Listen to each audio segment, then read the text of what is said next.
there is actual footage from the violence that erupted before dawn this morning. These seemingly coordinated Realian attacks were reported throughout Federation territory, prompting government officials to consider this movement an act of terrorism. The response to these Realians has been... There's been a new development.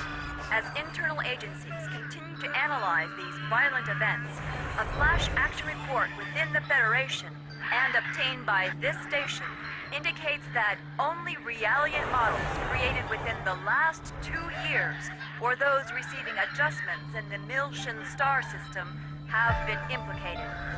Although this is not a complete list, we have obtained a partial list of units matching these criteria. This list includes DZ-100-6448, DZ-2000330, DZ-100-1007. Today was just the beginning of the ensuing violence. These Realian outbreaks are spreading like wildfire. They'll be reading off plenty more model numbers in the media tomorrow. I can assure you. So, what does that have to do with the operation? I'd like to know why I was chosen for this mission. I'm told that the military has detained all of its Realians. I find it difficult to believe that they don't have any misgivings about us. Kanan, you're a Realian who's been especially created and configured by Vector itself. I've been given the CEO's personal guarantee that you won't be affected like the others. Besides, no ordinary pilot could possibly control your craft. That makes you very vital to the operation. I don't believe you two have been properly introduced yet. This is Chaos. He'll be joining you on board as your navigator. I appreciate the offer, but you may want to reconsider. A regular human can't ride in that thing. Right. That's why I'm here. Don't worry. All right, it's settled then. Good luck to both of you. As mentioned in the briefing, this is a top-secret mission. All IFF code transmitters will be switched off, and under no circumstances will you receive backup from this vessel. You'll have to manage your descent and return on your own. You can expect heavy resistance from both UTIC enemy craft and Federation military units deployed throughout Milsha. It's gonna be dangerous, so watch yourselves out there. Don't worry. I'm coming back. Operator, requesting confirmation. We are to head to point NN441, correct? Correct. The URTV force is currently deployed at the target location. Your primary objective is to retrieve them. Protecting them should be your first priority. All of them? Affirmative. If the situation allows, you will then infiltrate UTIC's mother frame and acquire the Y data, the root of this conflict. Roger. We'll do what we can. ES Asher, startup sequence complete. Requesting launch. Launch request confirmed. Now guiding ES Asher to Deck B.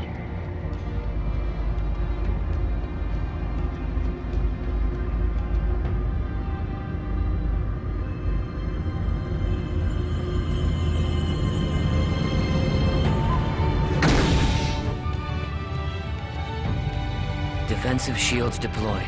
Ready when you are. Roger. Initiating launch procedure. Good luck.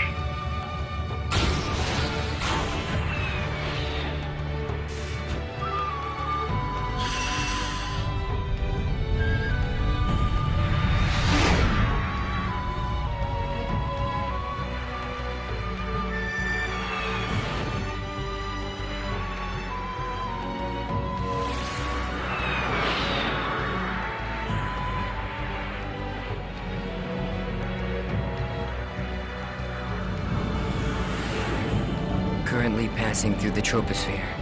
Outer hull temperature returning to normal. Adjusting descent path by 0.22. This should get us closer to our target. Approach warning. Incoming craft detected. They're on an intercept course. There are... We'll take them all out.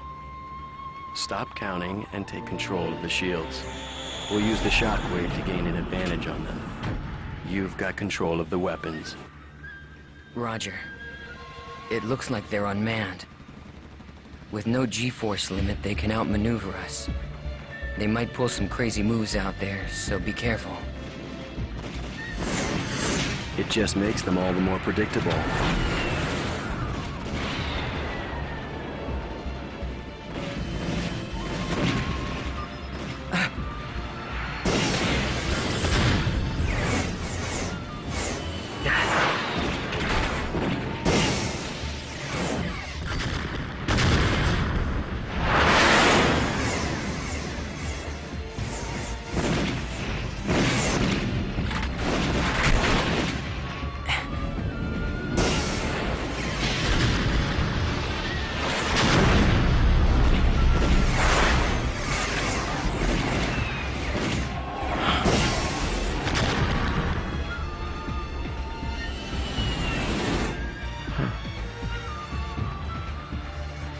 There's no end to these guys.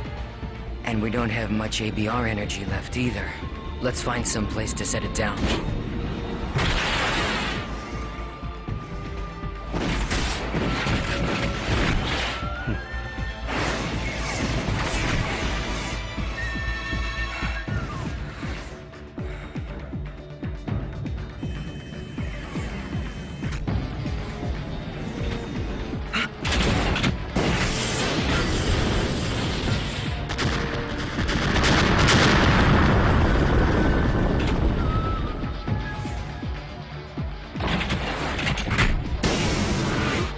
We're empty.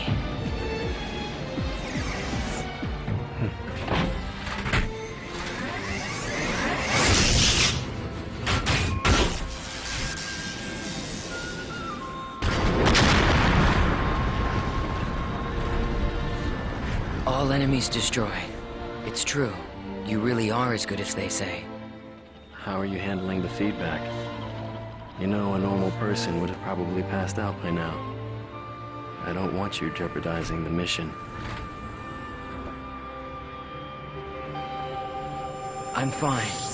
It feels like it's had some special tuning, but that just makes it more interesting. I see. Well, if I get anything unusual from you, I'm cutting the bypass to the navigator immediately. I can operate this thing fine by myself. Roger.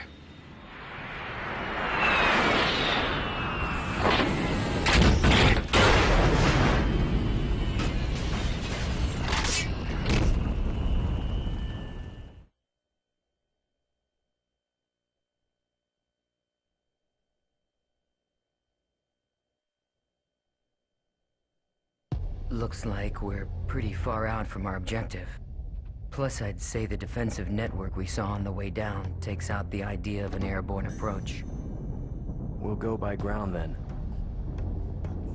Fortunately, the rubble from the burned-out buildings should provide us enough cover to cross the city unnoticed. Agreed. We'd better get moving. We don't have much time.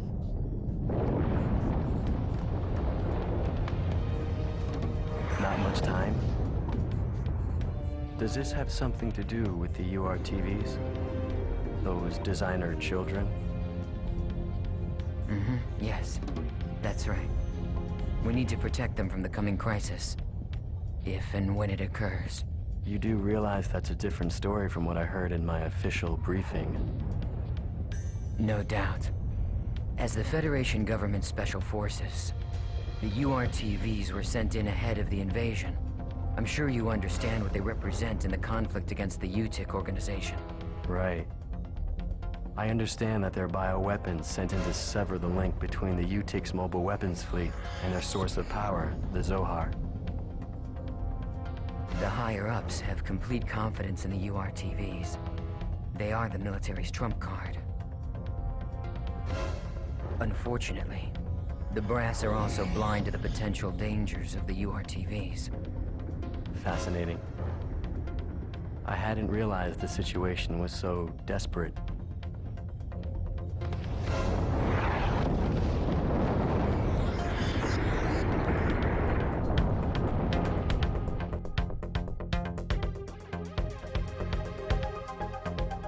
Ah, mais qu'est-ce que ça fait plaisir. Une belle intro sur PS2 comme ça. Ah, moi je redemande des gens. Moi je redemande.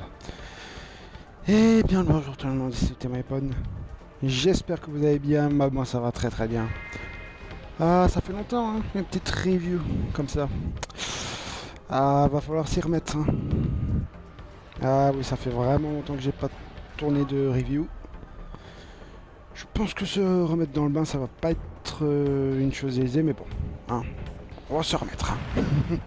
On va se remettre les gens. Alors aujourd'hui, un jeu exceptionnel, une suite mythique. Enfin mythique. Oui et non. On va dire oui et non. Ça penche vraiment entre les deux. C'est comme le premier épisode, mais bon, on va voir ça durant cette review. Et alors, qu'est-ce qu'on présente aujourd'hui comme jeu? Eh ben, vous l'aurez vu dans le titre. C'est Xenosaga épisode 2, Gensei von Guts and Balls, qui est un RPG développé sur PlayStation 2, sorti au Japon le 24 juin 2004, aux US le 15 février 2005 et en Europe le 4 novembre 2005. Bien entendu, ce jeu est développé par Monolith Soft. Hein. Ça, je pense qu'il est un peu inutile de préciser que c'est développé par Monolith Soft. Les Xenosaga, Xenogears, Xenoblade, commence à connaître. Hein. Ah oui, commence à connaître ces gens. Les si bons jeux qu'ils font. Ah oui.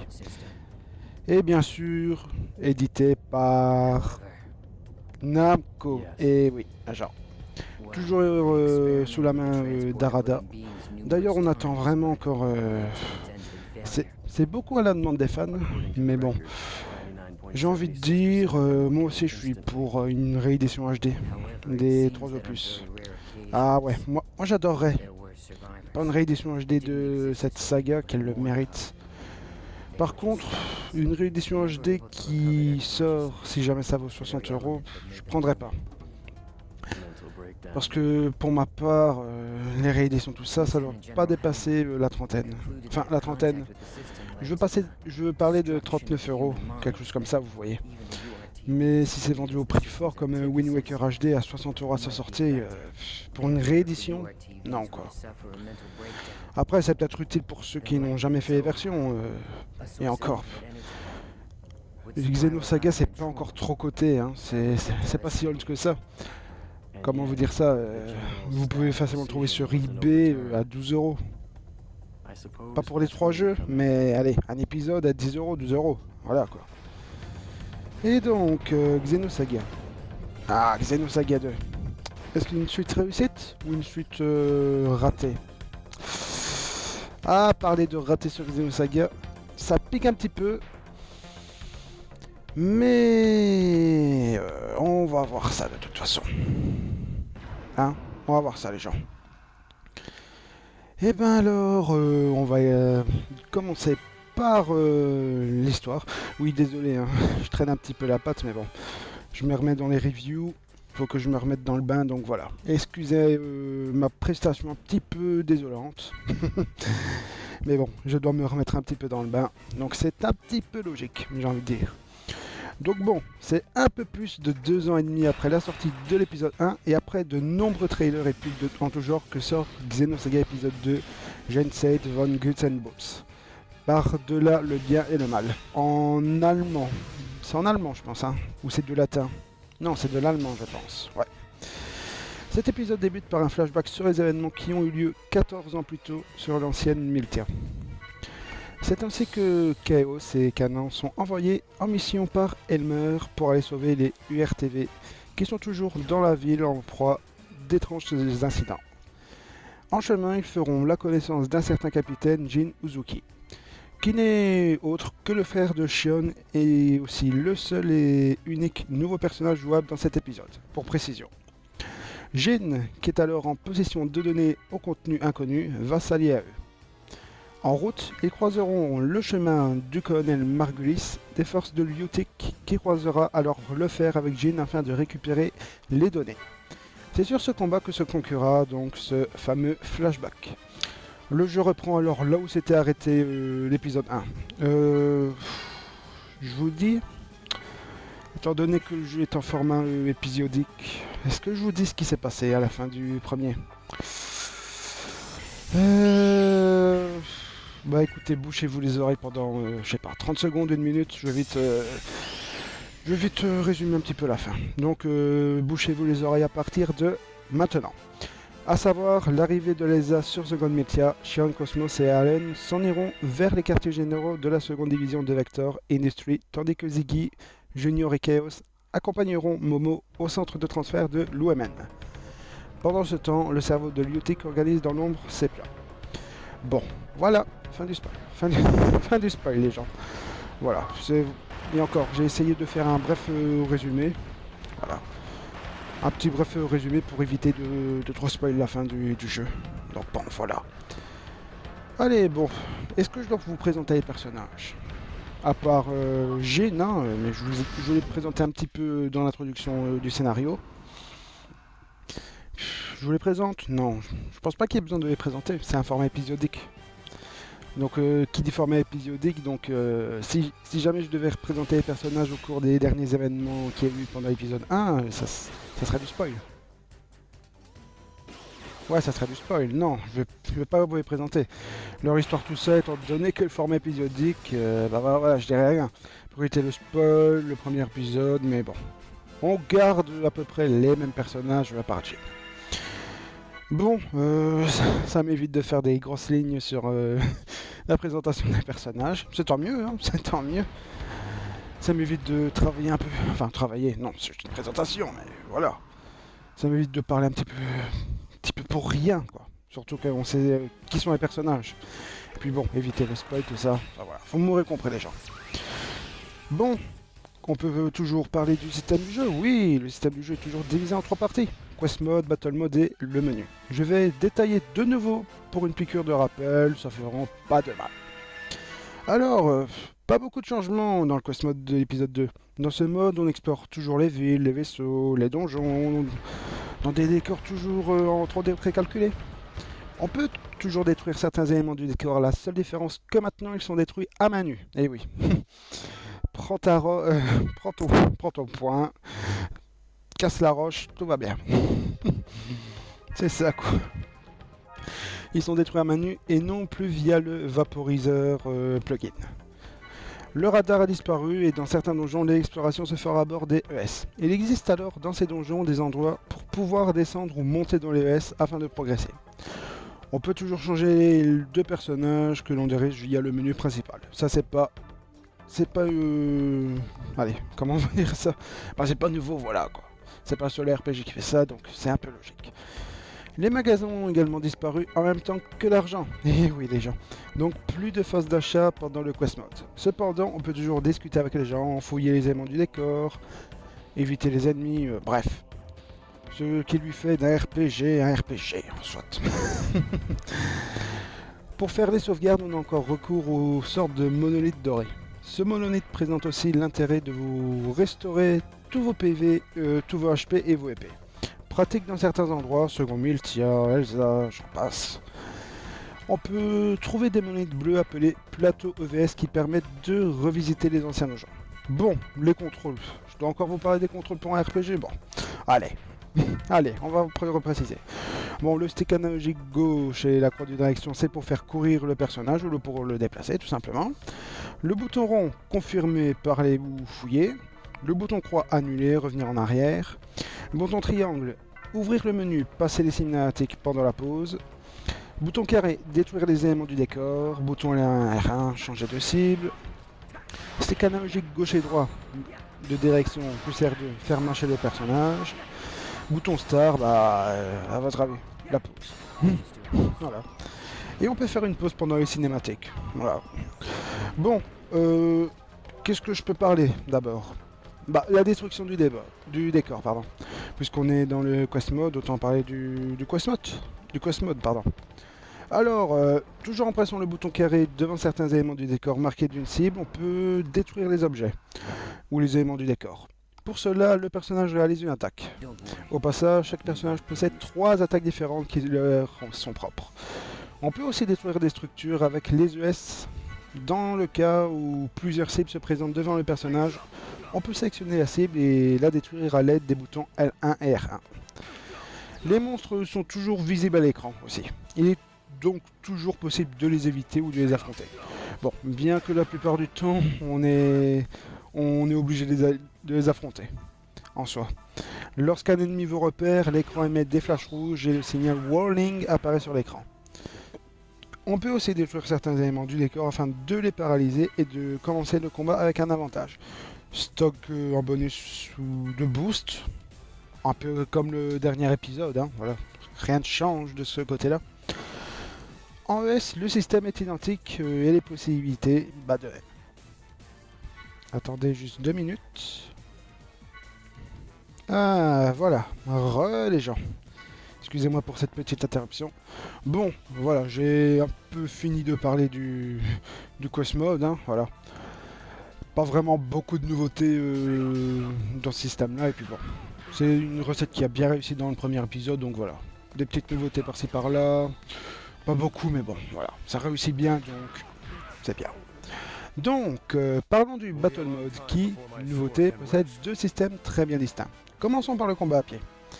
Dans Xenosaga 2, les combats se déroulent toujours au tour par tour. Les personnages ayant l'agilité, AGL, la plus élevée jouant les premiers et très souvent. Tout en haut, vous trouverez les avatars de vos personnages avec leur HP, donc les points de vie, leur SP, point d'éther, et leur jauge stock représenté avec le ST. En dessous de leur avatar peut apparaître Current, qui indique le personnage jouable parmi les 3 présents à l'écran. En bas à gauche, on trouve les combinaisons d'attaques possibles ainsi que les effets de chaque attaque. Se reporter à la section des bases pour plus de renseignements. À droite se trouve le nom de l'ennemi sélectionné avec ses HP, ses changements de statut, SC, et ses zones sensibles si elles ont été découvertes. En dessous se trouve tout d'abord la jauge de boost du joueur, puis le Grub Turn Windows, encore GTW, avec à côté l'Event Slot et tout en bas la jauge de boost des ennemis. Au-dessus des personnages peut apparaître une sphère de couleur indiquant un état normal. Bon, lorsqu'un personnage peut jouer, il a automatiquement accès à toutes ses attaques de base. Tous les personnages en dehors de Momo et Shion possèdent 5 attaques de base, chacune ayant leurs caractéristiques propres. Les zones, les effets, voilà. Shion et Momo ne possèdent qu'une seule attaque, à distance et à base d'éther. Chaque attaque possède donc des effets symbolisés avec des icônes parmi la liste suivante. 1. L'attaque physique. Pourquoi je dis 1 moi? Pourquoi je dis 1? Non, c'est la lettre que je dois dire. C'est de con. P. Attaque physique. Attaque d'éther. Symbole de course, c'est l'attaque au corps à corps. L. Enfin, je dis L, je dis juste le nom du symbole, hein, parce que je ne peux pas vous dessiner un symbole ici, hein, malheureusement. Donc l'aile, l'attaque à distance, le point, l'attaque à base de coup, l'épée, l'attaque à base d'entaille, base épée. Pistolet, attaque perforante, boule de feu, attaque à base de feu, glace, attaque à base de glace, éclair, attaque à base d'électricité, symbole avec un cercle, attaque à base d'aura. Rayon, attaque à base avec un laser, flèche vers le haut, propulse la cible en l'air, flèche vers le bas, plaque la cible à terre, et voilà. Chaque ennemi étant sensible à un ou plusieurs effets, il est donc important de les connaître. Si lors d'une attaque, un flashback blanc illumine votre écran, c'est que vous avez réalisé une attaque critique. Ceci se réalise de façon aléatoire et fait plus de dégâts à l'ennemi. En entrant dans le menu de combat, bouton croix, vous trouverez alors les options suivantes. Stock, fait sauter le tour du personnage tout en remplissant la jauge en stock d'une barre. Ether, permet d'utiliser un sort d'Ether. Voilà, tout simplement. Chaque sort consomme des EP. Item, permet de se servir d'un objet présent dans l'inventaire. Double, permet de réaliser une attaque double. Voilà. Move, permet de déplacer le personnage sur une zone de combat lorsque ceci est possible.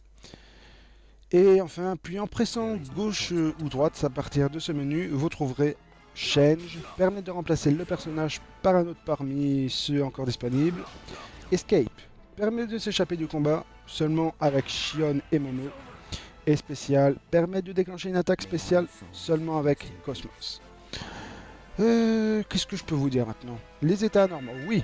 Au cours d'un combat, il est possible qu'un ennemi vous inflige grâce à une attaque un état anormal. Ceci est représenté par la présence d'une sphère de couleur au-dessus du personnage concerné. Votre personnage souffre d'un statut négatif. Les statuts négatifs sont divisés en deux catégories. Ceux de type L qui durent environ 5 tours et ceux de type H qui durent pendant tout le combat. On peut se soigner de ces statuts, encore heureux, encore heureux j'ai envie de dire, en utilisant l'objet ou l'effet Refresh, correspondant au type de statut concerné. Les ennemis ainsi que vos S peuvent être atteints par des statuts anormaux. Il existe aussi des statuts de type S qui sont positifs et qui durent soit pendant 5 tours, soit pendant la totalité du combat. Voici maintenant une petite liste sur les effets négatifs de type L ainsi que leurs effets. L-Slow diminue l'agilité et la cible joue moins souvent. Poison, la cible perd 10% de ses HP maximum à la fin de chaque tour. Black diminue Dex et Eva de la cible, ce qui diminue ses chances de toucher lors d'une attaque physique afin d'éviter une attaque physique ennemie. Heavy diminue ce qui entraîne diminue STR, ce qui entraîne une diminution de la force de frappe de la cible. L-Weak diminue vitesse et la cible subit plus de dégâts lors d'une attaque physique. Stun, la cible ne peut plus agir et saute ses tours. Si elle est attaquée, elle a 50% de chance de pouvoir agir à nouveau.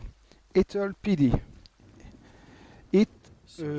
Oulala, qu'est-ce que j'ai marqué ATK, ok. ATK diminue et la cible fait moins de dégâts avant ses attaques d'éther. Avec ses attaques d'éther, pardon. Didi. Etol Didi et DF diminue et la cible subit plus de dégâts lors d'une attaque à base d'éther. Poison EP. À la fin de chaque tour, la cible perd 5 EP. Change Lose. ES seulement, pour précision. À la fin de chaque tour, la jauge de C diminue de 25%. Et Resist Down, la résistance au statut négatif chute de 20%, rendant la cible plus vulnérable au changement de statut, forcément. Voyons maintenant les différents statuts négatifs de type H. H Stop diminue l'agilité à 0, empêchant la cible de jouer pendant tout le combat. Alors ça c'est chiant. H Poison. La cible perd 25% de ses HP à fin de chaque tour. H Black. Dex et Eva sont énormément diminués, ce qui diminue les chances pour la cible de toucher lors d'une attaque physique et d'esquiver les attaques physiques. H Heavy. Strength est fortement diminué et la cible fait beaucoup moins de dégâts lors des attaques physiques. H Weak. Vitesse est énormément diminuée et la cible reçoit plus de dégâts lors d'une attaque physique. H Stun. La cible ne peut plus agir et elle n'a que 10% de chance de se rétablir de cet état lorsqu'elle est attaquée. Et je vous précise la suite? Non. Je pense pas. Hein. C'est... En gros, si vous voulez, je vais pas vraiment vous faire un gros scénario sur ces changements. C'est... Disons que c'est un peu une évolution du duel, si vous voulez. Voilà, c'est des effets en plus, enfin plus dévastateurs, voilà quoi. Mais c'est à peu près la même chose, vraiment. Si ce n'est vraiment que la même chose, mais en plus fort quoi.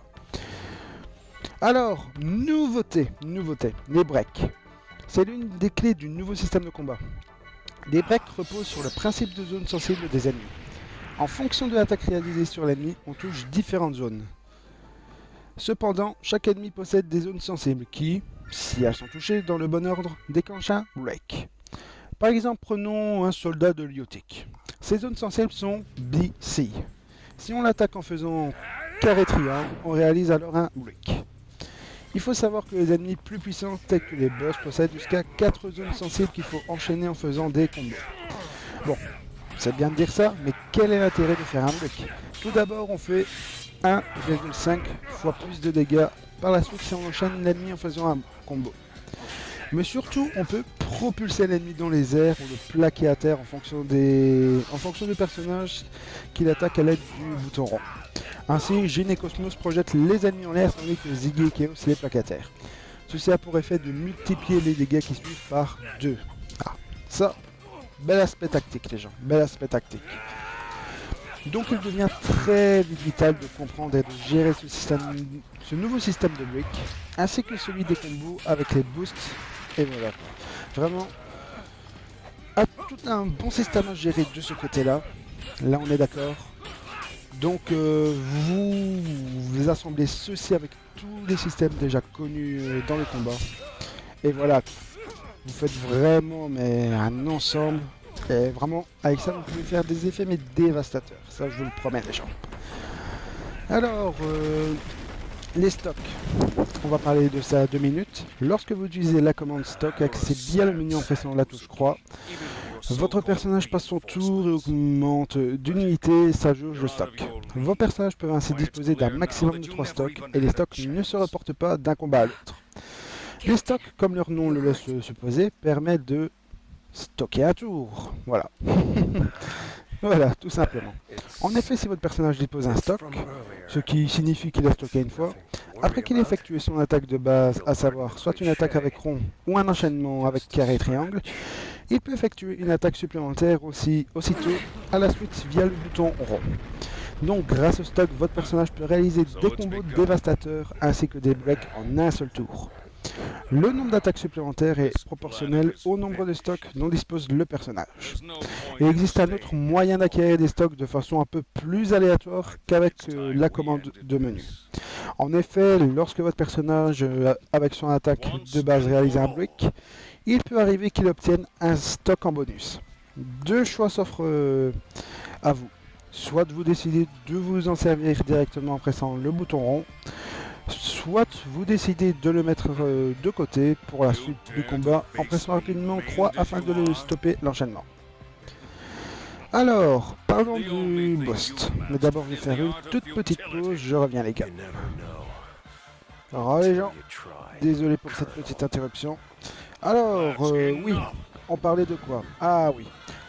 Alors, le boost. Est-ce que j'ai besoin de vous préciser qu'est-ce que c'est le boost? Je l'ai précisé dans la première review. Bah, c'est toujours une jauge qui se remplit. Toujours. Vraiment, comment vous dire ça? Bah, ça n'a pas changé par rapport au premier épisode, donc voilà. Allez voir la review du premier Xenosaga, vous verrez plus en bleu détail ce que c'est. Voilà.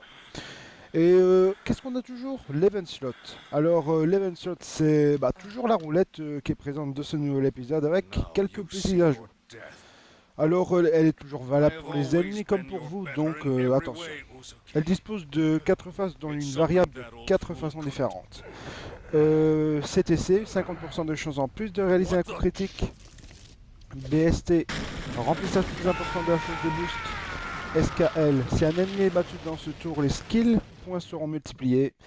Variable, cette phase est différente à chaque tour de roulette. On peut ainsi voir ETR, 50% de dégâts en plus avec une attaque de base d'étage. TC, si la cible attaquée est présente dans le GTW, 50% de chance de lui faire sauter son tour. RV, la jauge de boost augmente pour la cible et l'attaquant. Et non, rien. Rien du tout les gens. Alors la roulette peut tourner selon le cycle suivant, CTC, BST, skill, variable, CTC, etc. Et à la fin du combat, vous gagnez toujours de l'expérience pour vos ES. Ah oui, j'ai oublié de vous dire. Vous gagnez de l'expérience pour vos ES. Hein. Ah oui. Alors pourquoi pas pour vos personnages? Eh ben... Faites le jeu. Faites le jeu les gars. Ah je ne dois pas vous spoiler sur ça les gens. Pourquoi sur vos ES et pas pour vous? Allez voir les gens. Alors, qu'est-ce que je peux dire encore? Ah oui, le menu. Je vais vraiment détailler encore le menu point par point, non. C'est le menu principal, vous pouvez changer les skills, le tech, enfin tout ça quoi. dans le menu, vous pouvez modifier la position de vos personnages, qui va combattre, tout ça.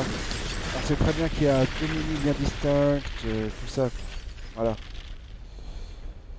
Est-ce qu'il y a vraiment des nouveautés? Je pense que oui, si j'ai des souvenirs. Non, non.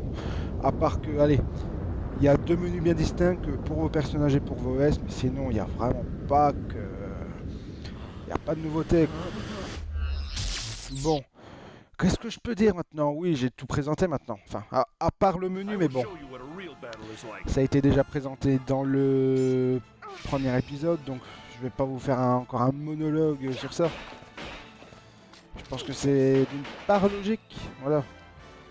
Si je vous ai déjà présenté ça et que bon, la suite de Xenosaga offre la même chose, ça sert à quoi de vous présenter PowerPoint? Enfin voilà quoi, je pense que vous êtes d'accord avec moi les gars. Alors... Ouais, c'est déjà la fin de la review.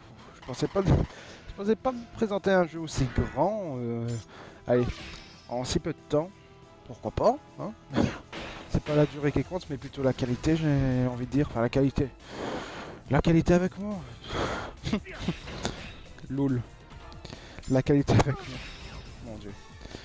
Comment se valoriser sur n'importe quoi. Bon. Ceci étant fait. Eh ben, qu'est-ce qu'on peut dire sur ce Xenosaga 2? Bon, on va commencer par les graphismes et les techniques. Bon. Ouais, il y a un grand changement qui a été fait. Les décors sont plus jolis et surtout moins vides. Encore heureux.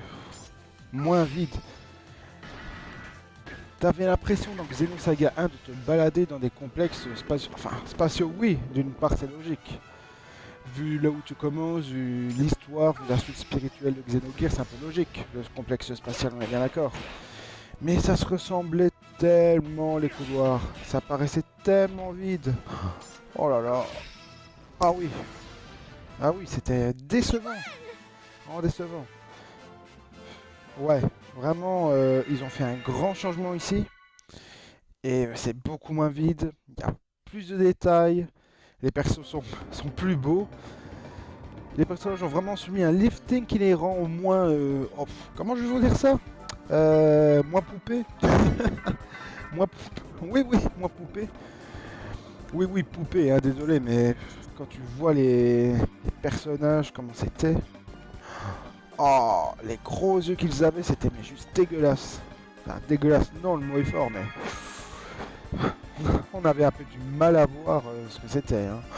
Oh là là, les gros yeux qu'ils avaient, c'était n'importe quoi. Si je veux dire, par rapport au premier épisode, c'est un beau lifting quoi. Ils ont des yeux vraiment plus normaux que le premier où c'était un peu trop gros. Oh là là. Bon, par contre, on peut observer de grosses différences entre les cinématiques in-game et les scènes pré-enregistrées. Bon.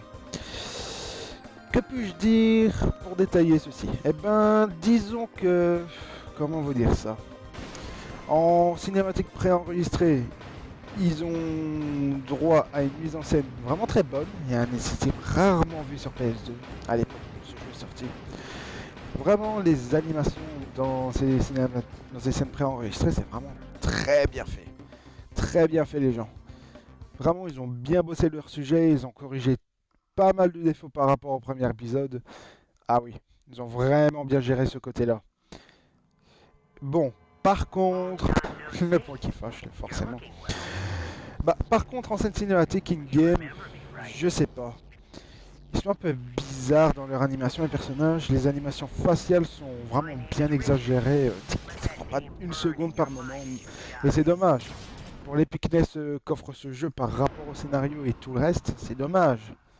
C'est dommage ça, les animations qui sont vraiment parfois exagérées. Bon, heureusement que dans le 3 ils corrigent tout ça. Vraiment, heureusement. Que vous dire encore? Bah ouais, c'est vraiment exagéré. Ça fait perdre de l'émotion, du charisme. Parfois t'y crois pas du tout.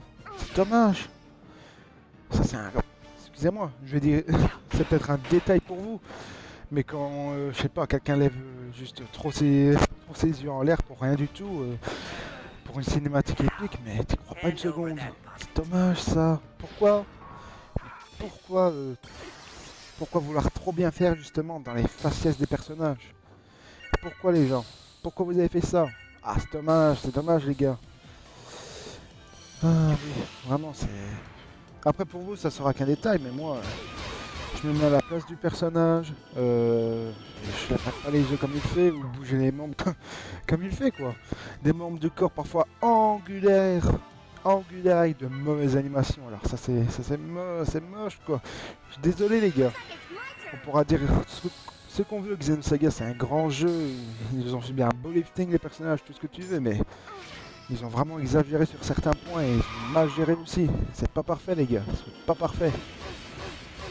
Et des mises en scène avec une technique mal optimisée par moment pour certains personnages. C'est dommage ça.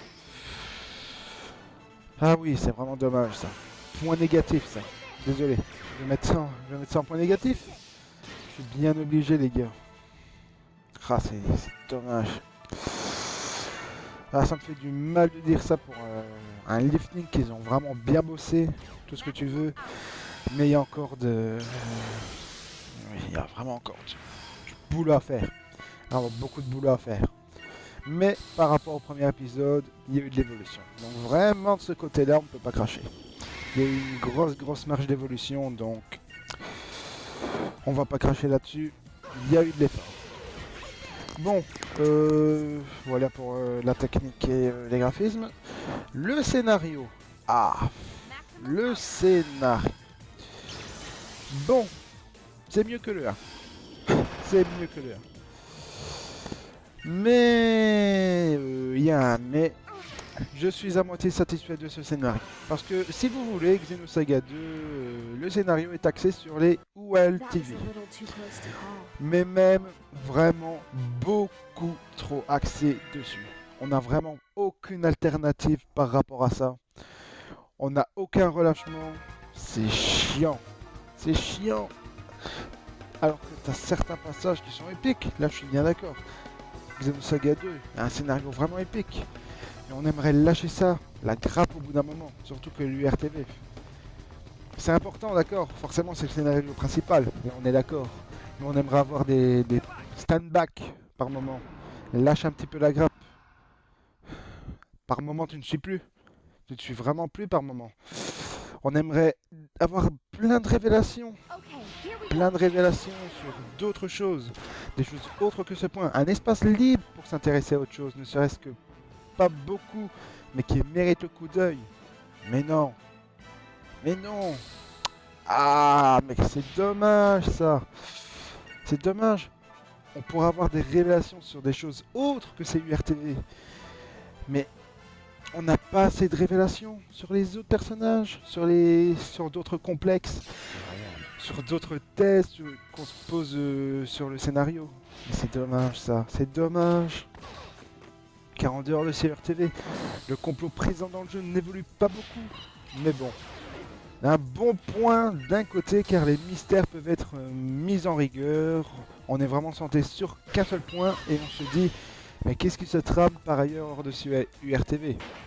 Ça il faut se dire quand même, c'est peut-être ça qui va rééquilibrer la petite balance, mais bon. Donc au final, un mal pour un bien, mais même j'aurais voulu me détacher de ce pot de colle 5 minutes sur les RTV. Car Xenosaga est centré sur beaucoup de mystères, mais ça offre trop peu de révélations. Dommage. Mais bon, ce scénario des URTV est quand même énorme malgré tout. Vraiment épique à souhait par moment. Du monolithe soft tout craché, j'ai envie de dire, mais bon. Voilà. C'est dommage, c'est dommage. Un bon point pour un mal. Est-ce que je qualifierais ça en point positif ou négatif? Ah, je sais pas. Je sais pas. Ce serait bien pour les deux. Vraiment, ce serait bien. Parce qu'il y a du bon, mais il y a du mauvais dans le côté. Bon, scénario fait. Le système du jeu, il est très bon. Avec toutes les petites nouveautés qu'ils ont mis, voilà. Ah oui, j'allais dire... Ouais, j'ai oublié. Ouais, pour le scénario. Ah oui, un bon point. Plus de cinéma, moins de cinématique. Oh, Dieu merci. Dieu merci. Moins de cinématique que le premier. Oh, je suis content. Bon, il fait toujours beaucoup movie game, là on est d'accord, mais beaucoup moins que le 1. Je pense que le premier épisode c'était 7h30, 8h de cinématique, là on a droit à 4h30, 5h. C'est quand même une énorme différence. C'est peut-être que 2 heures pour vous, mais c'est une grosse différence. Quand tu es dans le jeu, que tu n'es plus interrompu pour rien et pour 20 minutes, mais qu'est-ce que ça fait plaisir! Qu'est-ce que ça fait plaisir! Enfin! Enfin une liberté! Enfin tu peux avancer librement sans te faire déranger avec une cinématique random de 5 minutes. Enfin! Enfin, ça fait plaisir ça! Bon, oui, je revenais au système du jeu, excusez-moi. Enfin plus de linéarité, mais pas tellement que ça malgré l'apparition d'une ville et cartes supplémentaires. Mais bon, c'est déjà un plus que le premier épisode, c'est déjà un petit soulagement en soi. Bon, les donjons, parlons-en. On peut alterner entre phase à pied et ES, comme je vous ai dit, en un seul donjon, ce qui veut dire que c'est bien plus long. Et c'est tant mieux, c'est vraiment tant mieux. L'exploration plus mise en rigueur, ah ça fait plaisir pour un bon donjon. Il retranscrit une très bonne ambiance et un très bon cheminement. Bon, car parler de linéarité dans un donjon c'est un peu logique, c'est d'accord. Mais vraiment, surtout cette phase d'exploration et d'alternation entre ES et à pied, ça fait plaisir. Vraiment, tu peux découvrir des petits secrets par-ci par-là, avec cette alternance, ça fait plaisir. Oui, et les petites énigmes aussi, qui rendent l'immersion vraiment intéressante. Des énigmes... Pardon. Oui, des énigmes vraiment bien intelligentes. Bien intelligentes, comment on veut dire ça? Oui et non.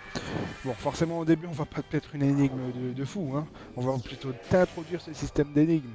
Et par la suite ça se corse de plus en plus, ça devient vraiment bien intelligent, ça réfléchit sur beaucoup de logique. Ouais, vraiment les énigmes très bien pensées pour les donjons et pour le jeu. Oui, voilà, vraiment l'immersion est vraiment très intéressante. Oui, et je vais revenir sur ça justement, pour les cinématiques, grand ouf, moins de cinématiques que le premier, grand heureusement, c'est ça quoi. Bon, il est resté axé cinématique comme je dis que le premier, mais un énorme soulagement à souligner tout de même.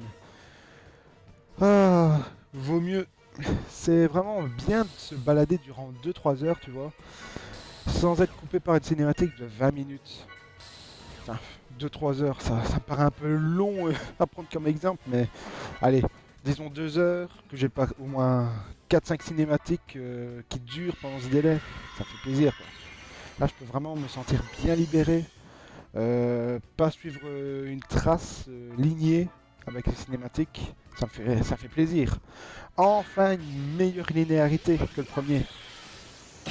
Ah ça fait plaisir, ça fait vraiment plaisir, un gros point positif de ce côté là. Le point que tu ressentais vraiment plus dans plus dans Xenosaga premier du nom. Et c'était vraiment dommage parce que autant que Xenosaga premier du nom il était vraiment épique à souhait, le scénario tu entrais vraiment dedans, mais tu te déplaçais genre tu te déplaçais 20 minutes, tu avais une cinématique de 20 minutes qui s'activait, puis tu allais d'un point A à un point B en 10 minutes pour refaire une cinématique de 5 minutes, après tu te déplaces un petit peu, tu avais une cinématique de 10 minutes, voilà quoi. Enfin, je pense que les mots parlent plus de même quoi, voilà. Je pense que vraiment la question de linéarité dans ce Xenosaga premier du nom, tu te sentais pas libre, tu te sentais vraiment dirigé par les cinématiques par moment, et durant des heures de jeu. C'est dommage ça. Même si je suis d'accord que le scénario soit épique à souhait, là je suis d'accord les gars. Mais j'aimerais qu'on me lâche un petit peu la grappe par moment. C'est bien de me faire ressentir le scénario épique, mais j'ai envie d'un peu d'air libre. Et ce Xenosaga premier du nom, il t'était un peu trop par la grappe par moment, par la manche pour te dire viens voir mon scénario épique. Mais laisse-moi 2 minutes, laisse-moi au moins 1 heure explorer librement quelque chose. Laisse-moi vraiment visiter quelque chose, avoir un peu d'air libre. Mais non, t'avais un côté linéarité qui était vraiment pas très axé en bonne et due forme quoi. Vraiment, c'était vraiment le point qui fâchait sur ce Xenosaga premier du nom. Et c'est dommage, parce que c'était justement le point fort de Xenosaga, son scénario. C'était un point faible pour un point fort. C'était en même temps son plus gros point fort pour son plus gros point faible. Et heureusement que dans le 2, ils ont corrigé ça. Enfin, pas totalement, mais grand heureusement, ils ont beaucoup allégé ça. Et ça, j'ai envie de dire, merci Monolith Soft. Merci beaucoup. Ah, ça a vraiment fait plaisir. Vous savez pas comment. Bon, oui, je partais un petit peu dans le sujet. Oui, qu'est-ce qu'on peut dire? La durée de vie. Ah oui, la durée de vie est bonne. Par contre, elle est un petit peu courte. Enfin, un peu courte. Comment vous dire ça?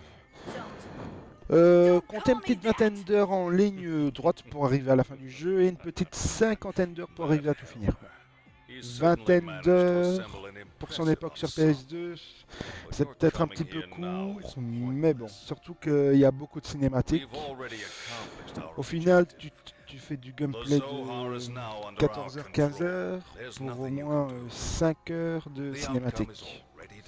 Je vous laisse juger de vous-même, de votre côté, pour voir si ça peut éventuellement vous intéresser.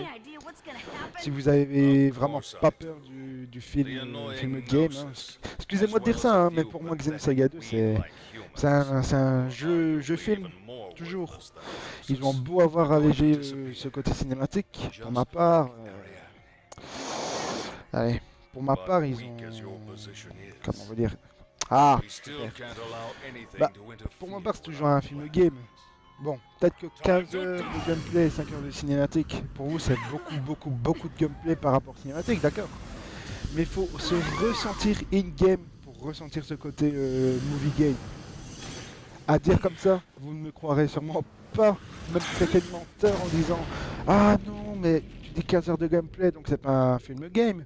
T'as que 5 heures de cinématique. » Bah, jouez au jeu les gens. Jouez au jeu les gens, vous verrez. Vous verrez vraiment. Et jouez au premier du nom, alors là, vous me traiterez pas de menteur. Hein. Alors là, non, du tout. Alors oui, durée de vie un petit peu courte.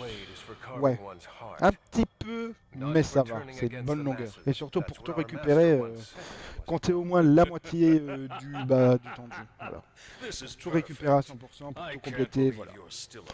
Alors, la difficulté, oui. Un point négatif, la difficulté. Alors, bon, je vais vous citer juste un exemple. On peut être dans un donjon où les ennemis posent très peu de problèmes, mais le boss arrivant peut limite tout shoot vos personnages. Donc ça veut dire tuer en 2 coups vos personnages. Le syndrome Dragon Quest 8.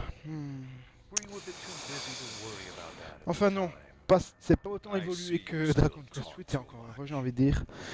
Mais par moments la difficulté elle est un peu hasardeuse. Elle est vraiment... C'est pas un peu hasardeuse, c'est très hasardeuse par moments.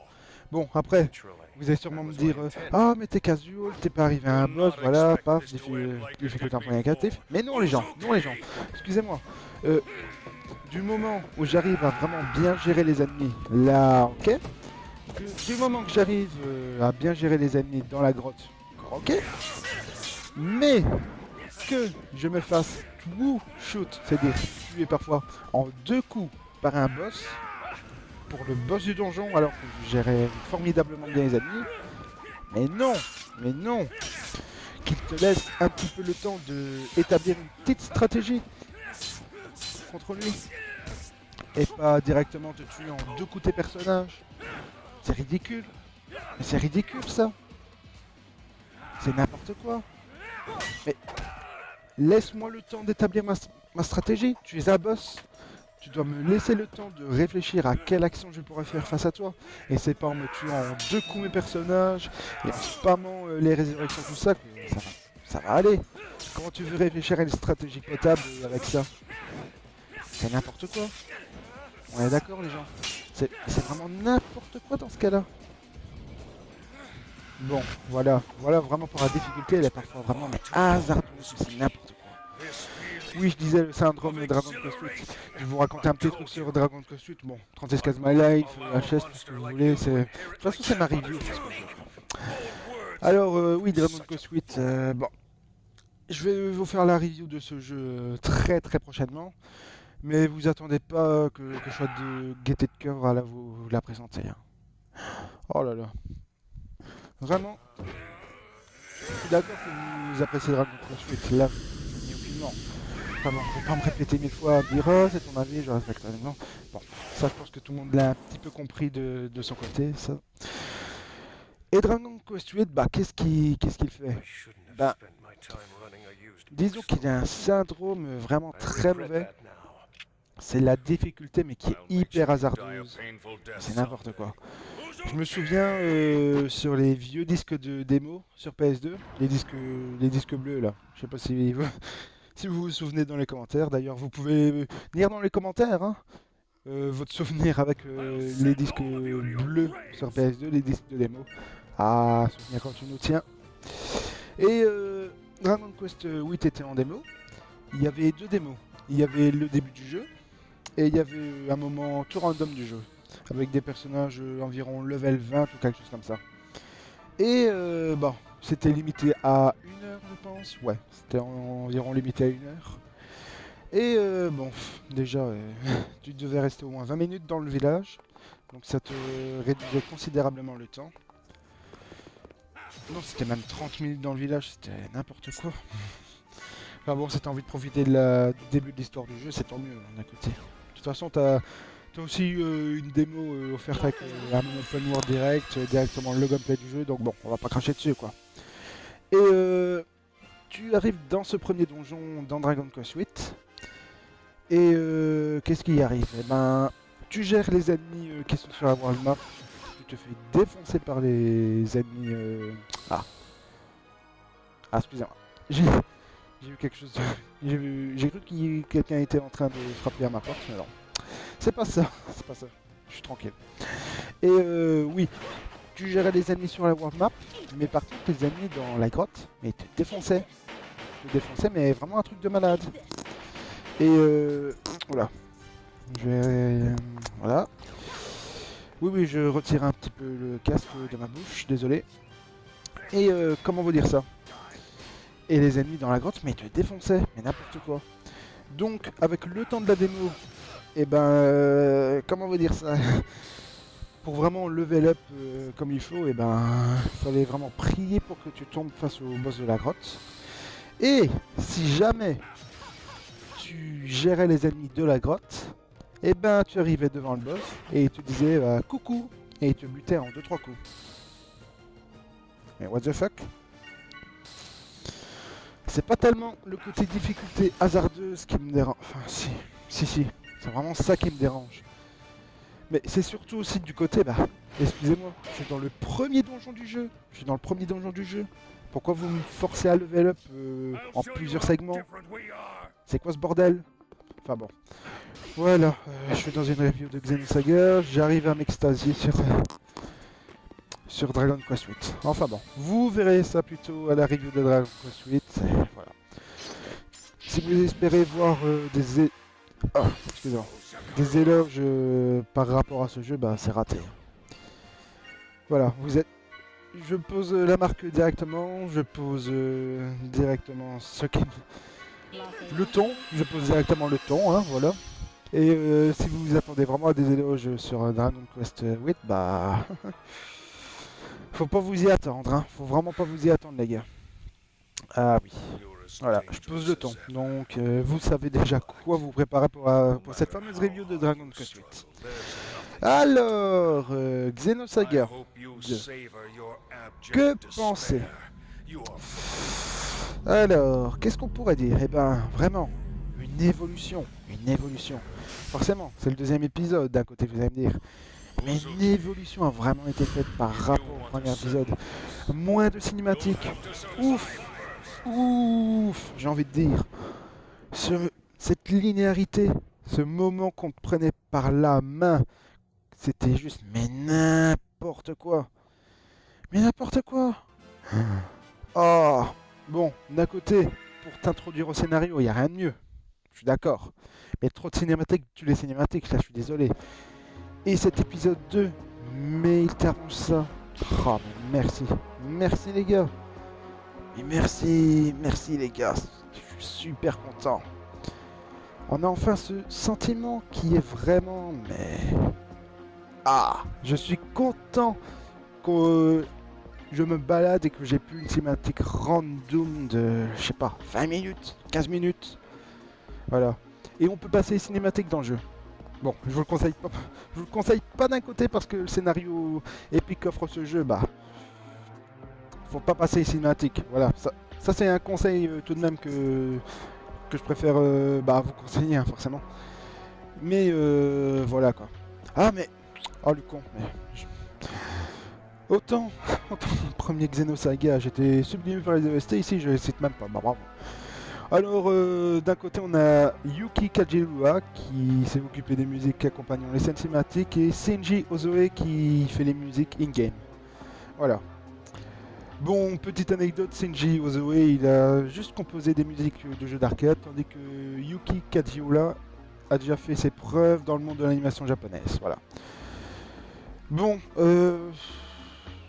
vraiment, c'est sublime, c'est sublime. Ah oui, c'est surtout du côté de Yuki Kajiura qui nous fait vraiment du très bon travail. Shinji Ozoe, ouais, il nous fait vraiment mais du bon boulot, mais moins que Yuki. Vraiment, c'est vraiment bien fait quoi. Yuki a vraiment fait du très bon travail. Vraiment, c'est que... voilà. Comment vous dire... Oui, excusez-moi, je réfléchissais à un truc, mais... Du coup, c'est dommage parce que cette comparaison de Yuki et Shinji, ça va juste rabaisser Shinji alors que, bon, il fait vraiment de bonnes musiques, mais moins bonnes, mais bon. Je le mets quand même en très bon piédestal. Mais c'est surtout Yuki qui fait les meilleurs, voilà. Ils font tous les deux du très bon boulot, quoi.